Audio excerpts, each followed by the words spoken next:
Book 1, Law of Salimi Chapter 10, I Promise document. In the last days of the MWS or the Introduction Week program, every new student was given a piece of paper which was known as I Promise document or Surat Aku Janji in Malay language.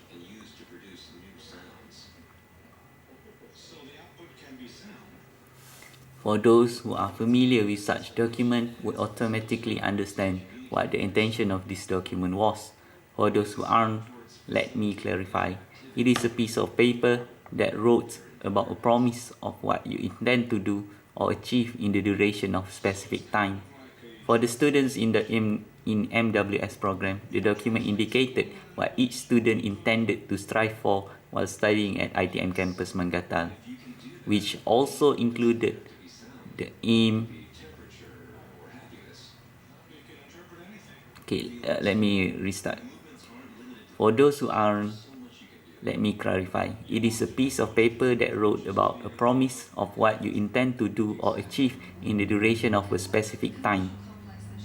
For the students in MWS program, the document indicated what each student intended to strive for while studying at ITM campus Mengkatal, which also included the aim CGPA for our academic performance. Obviously for me, after being explained that 4.0 CGPA was the best possible result, I intended to write 4.0 as my aim.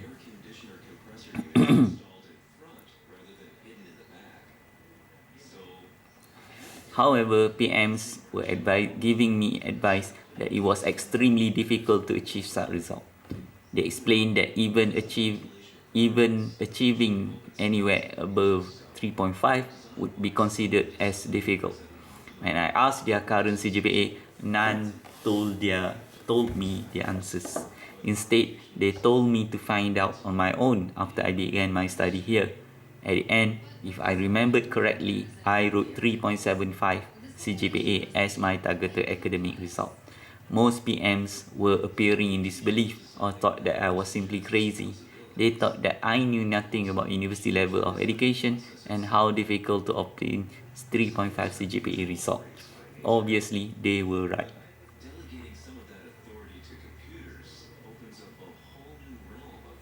I guess I was about to find out about it via first-hand experience. After the MWS programs ended, students were allowed to return home to their family. However, many students who joined ITM campus Mangata were from a far location in Sabah, which means it would be difficult for them to go back home. In addition, numerous other students came from Peninsular Malaysia, which might require a plane to travel back home before the school in ITM begin with their classes in about 2 weeks. Hence, most of the students who live far away from the campus would not go back home and would spend time in the dormitory for about 2 weeks because the classes for the semester would start.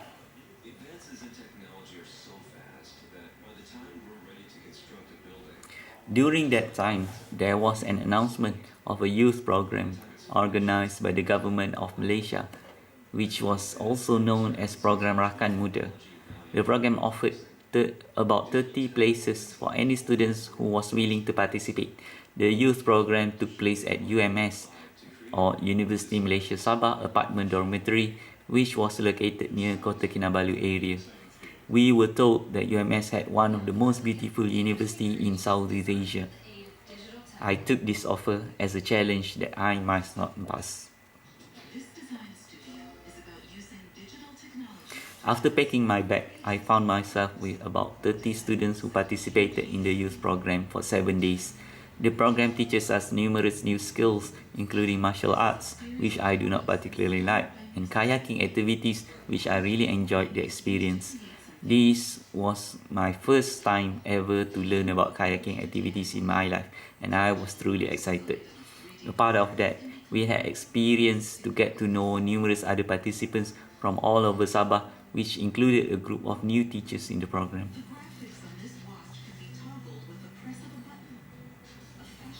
During the 7 days program, I had the opportunity to interact with my new friends who joined ITM as part of my batch. Some might possibly be in the same class with me. Due to my recent popularity from the MWS program, I was voted as the leader of our group from ITM campus Mangatal. In all honesty, I did my very best trying not to be a leader. In fact, I hate being a leader because I had a lot of responsibility which stole my time from being able to observe and analyze other people around me. I prefer to walk behind the curtain rather than being a leader. In addition, my view of things was rather complex and varies from the popularity masses, which means that any decision that I chose as a leader might not be easily accepted by others. Hence, it explained the many reasons why I tried my best to shine from being a leader in any situation possible. Furthermore, I was and still am naturally talented at making others to be pissed off at me and hate me. Anyway, during the program, I was simply an unofficial leader because the program was focused on individual basis. Moreover, I had a chance to speak in a discussion with other university students as well as new teachers that attended the youth program. According to several teachers, their way of teaching students cannot be changed towards making learning more fun because they need to strictly adhere with their study syllabus. I disagreed and presented my viewpoint, which highlighted that teaching should be fun and flexible to have every student to be excited and enjoying the learning process. The argument took a long time, with both sides not budging on our view.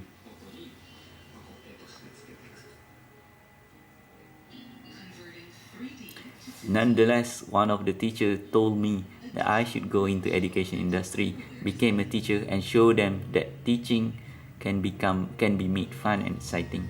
I took the view as my challenge, which I would pursue in my path of learning for knowledge. I took it very deep into my heart as something that must be done. Another teacher inquired of my age after seeing how fearless I was at arguing against teachers who were much older than I was. I told them When I told them I was 17 years old, it took them by surprise, especially after learning that our batch was newly registered student at ITM campus Mangatau. I felt that I could understand their mindset, but I would never accept that as a factual reality.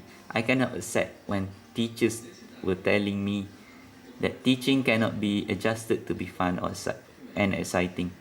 I will not accept a reality where passion for knowledge and learning does not matter because I shall do something about it. If the reality is not to my liking, I decided that I should change the reality for the better to everyone. My love on challenging others might earn myself some respect, but most of the time it brought much hatred from the masses.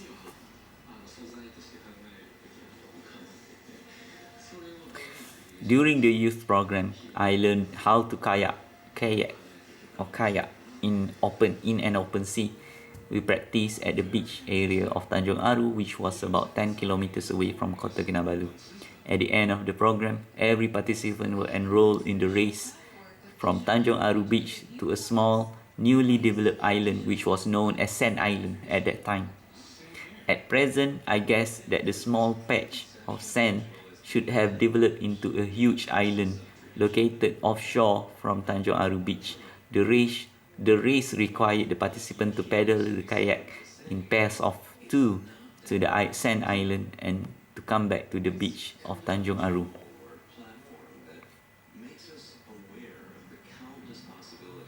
Overall, it was 20 kilometers distance race which would challenge my endurance. I wish I could say that I heroically won the race and became a legend at Sabah.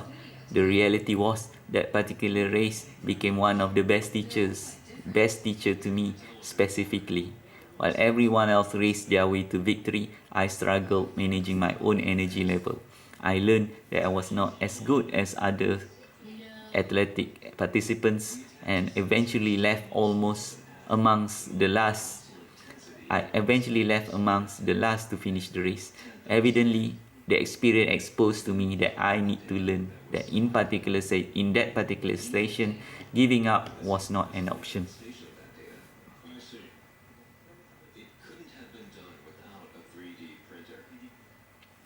Imagine having to paddle a kayak with your partner in the middle of the sea, where the only way for you to get back to land was to put your energy in each paddle until you reach back to land. To me, I felt that I had drained all of my energy about halfway mark of the race. On the way kayaking back to Tanjung Aru Beach, I was no longer able to exert any more energy left to paddle myself back to safety. In addition to everything that was happening, I was never a great swimmer, and I had a serious fear against the deep sea or any amount of water where I cannot see the deep, how deep the bottom was.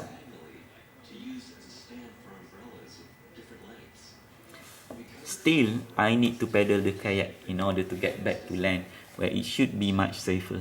Hence, even without any energy reserve left in my tank, I did paddle no matter how painful my whole body felt. Both of my arms felt that they were tearing off from my body with every single stroke of the paddle. Notwithstanding, I told my mind to keep on paddling and just ignore the pain. I told myself that I had no pain, I was not tired, and continued paddling the kayak.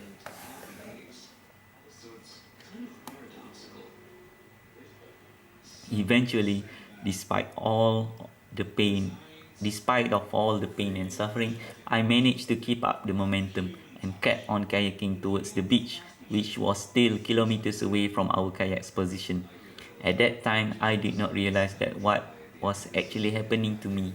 But as I am writing today, I could describe the process as breaking the wall, where athletes can push themselves beyond their limit and go further than they can ever possibly achieve before in their life. It can also be described as breaking your limit because you push through your pain and continue on until the pain subsided. Essentially, that was what happened to me during the race. After a while, the pain and anguish that I felt began to diminish and subside from my body. I could keep on paddling the kayak with ease and maintain a good momentum. I guess it was the first time that I had experienced the process of limit break, or pushing beyond the wall of my natural limit. In the end, as my kayak reached the finish line, I felt amazing. My arm felt as if there was fire burning. It felt warm, but without the pain of actually being burned by fire.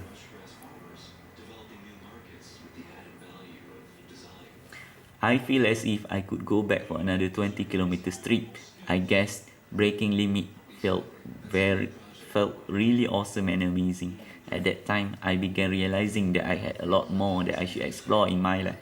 I felt excellent despite just kayaking for the 20 kilometers race. I was not tired or feeling any pain. It was a great feeling. However, the next morning, my body began to experience a new level of pain in every inch of myself. It was horrifyingly painful, but something that I should learn to endure. I guess it was the price that my body had to pay for breaking my limit.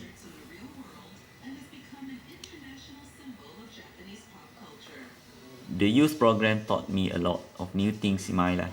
It gave me new experience and new aspects in my life that I would love to explore further. Limit breaking and pushing through the wall were something new that I would love to incorporate in my life. I was smiling all the way throughout the program, and on our way back to ITM campus Menggatal, I felt that my life had just took a turn into becoming something much more of an amazing adventure. The emotion of excitement and elation lingered through my mind, despite the fact that an impending doom had waited for us at the campus.